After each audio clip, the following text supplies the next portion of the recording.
Okay, let's get started.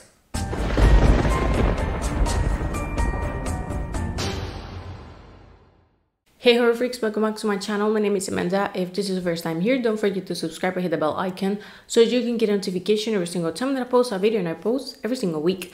As you can see from the title, today's video is going to be my full review with spoilers of Watchers. I just watched the film yesterday, June 2nd, but the film is officially coming to theaters today, June 3rd. Now, as always, on my reviews are with spoilers. If you don't want them just to see if this was worth it or not, on the description box down below, you're going to find my spoiler-free review because I like to give you guys the two options. And giving that little disclaimer, let's get into the video. Now, Watchers follow a serial killer that stalks in the city. Julia, a young actress, just moved to town with her husband. She noticed that a mysterious stranger is watching her from across the street. Now, the film is protagonized by Maika Monroe, who probably you have seen before in films like It Follows. Now, she is indeed the best part of the film. That's the first thing I can say. Now, the film is 1 hour and 35 minutes long and has actually positive reviews, having an 83% in Rotten Tomatoes. But being completely honest, I don't get how it's so high, that rating. To give a brief summary, Julia is moving to Bucharest with her husband. And of course, this is something that we've seen before, an American girl moving to a new city. She doesn't understand the language. She doesn't know how to do much, so she stays on the apartment all day long.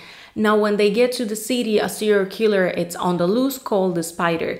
And because of this, Julia starts to develop this sense that something wrong is happening and that someone is watching her.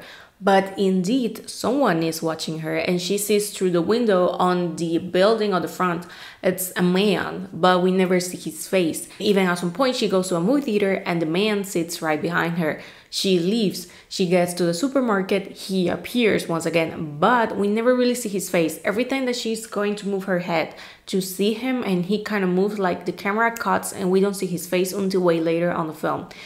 Even at some point, she stands herself on the window. She waves to see if he's actually looking at her, because he could be looking somewhere else on the building. But no, he waves back. So this is when we kind of understand that, oh yeah, he's indeed following her. She talks to the police, but the police doesn't really believe her. And they go to the apartment to talk to the man, but the husband doesn't really support her. Another cliche that we have seen way too many times in horror. Now they get to an event of her husband's job where he makes a really bad joke about the serial killer and her mental state. Just like saying, like the spider is giving her company. Like making joke about the fact that she's being stalked by someone. That is not okay. So they got a fight. She leaves and she gets to the train. Very impressive the fact that she didn't got lost in a country and a city that she doesn't understand the language. Pretty impressive. Now she gets to the train and she sees once again the man. They encounter themselves once again on the train. It is a really tense situation. The film is able to really build up the tension and creates a really good atmosphere when it comes to that. And also the score was really well placed, and the whole atmosphere is very gloomy. Like it's almost always raining and no sun, always the clouds. There's not even really bright colors. So I think that really fits what is happening on the film. Now, before they got to the encounter on the train, she makes a friend with a neighbor. She realizes that her neighbor has an ex-boyfriend that is used to knock really loud on the doors. And Irina, that is the friend's name, she got lost. And when Julia hears a scream on the apartment, it's actually a cat. No one else is there. And Irina is still missing. And to the neighbors, Julia has been annoying. To the police, she's been annoying since she basically brought Irina's ex-boyfriend to the other apartments with her so that he could talk with the man and to see him. But he doesn't appear, only appears an old man. But when she's about to leave, he appears. So we know that she was indeed in the right apartment. The police appears again with him. This is the first time that we see his full face. And the police is saying that he said that he's being harassed and being followed by her. So they're making it to see as she's imagining everything, something that happens. So they kind of give each other the hand and they leave it there until they see each other once again on the train. And he always carries a bag, and the bag has a weird shape of having a head. Like it's not subtle, like they want you to really think that he has a head on that plastic bag. And nothing happens. He's just like giving a warning to her and like telling her, yes, indeed, I am stalking you. He doesn't say explicitly, but you can understand that from what he's saying. But now when she gets to the apartment, she's calling Irina once again, and she hears the phone. She wants to go to the apartment and it's unlocked. And when she gets in, she finds her body without a head. And the man is on the apartment. Basically, he killed Irina, and the head was indeed on the plastic bag. And he stabs Julia. He doesn't cut her whole neck, he just like stabs her right here, but she starts to drain and to lose a lot of blood.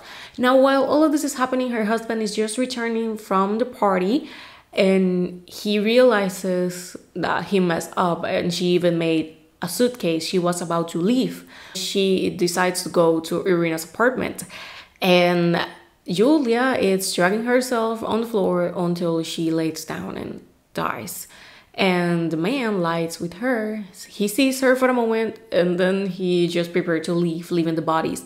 But Julia's husband sees him, and Julia is able somehow to get herself up, get the gun that Irina showed her that she got on her apartment, and she kills the man. And basically the film ends with Julia on the frame of the door, like looking at her husband like, I told you and you didn't believe me. And that's the end. I was expecting a little bit more of a climax here. I didn't felt like there was a climax because I think that we knew all along that she indeed was being stalked, and the movie's predictable. The reality, as things are happening, you know what is going next. And of course that is not fun. So this is why I don't get why the film has such a high rating. I will give it a little bit lower since the acting is pretty good. The setting really fits the atmosphere, the score, but the plot is oversimple, has been done way too many times. We see it way too many times, and it's not original by any means, and it has way too many cliches altogether, but still it's not boring. At least it serves the purpose of entertainment, so that's something good. Now I will give this film a 2.5 out of 5 and a 5 out of 10. The movie is not the worst one, but I was expecting a little bit more for this one, and I was expecting it to be a little bit better. But still, for me, the best part is the acting. She did an amazing job, as always. She's a really good actress. And also the man who was the stalker, I think that he did a pretty good job. He was creepy as hell. The husband, he's a really annoying person. And I am sorry for Irina, she was a really nice girl. And well, I think that this is all for the video. Thank you so much for watching. Let me know what do you thought about this film, if you have already watched it or if you have plans on watching it. And I'm going to be seeing you guys on my next video. Bye!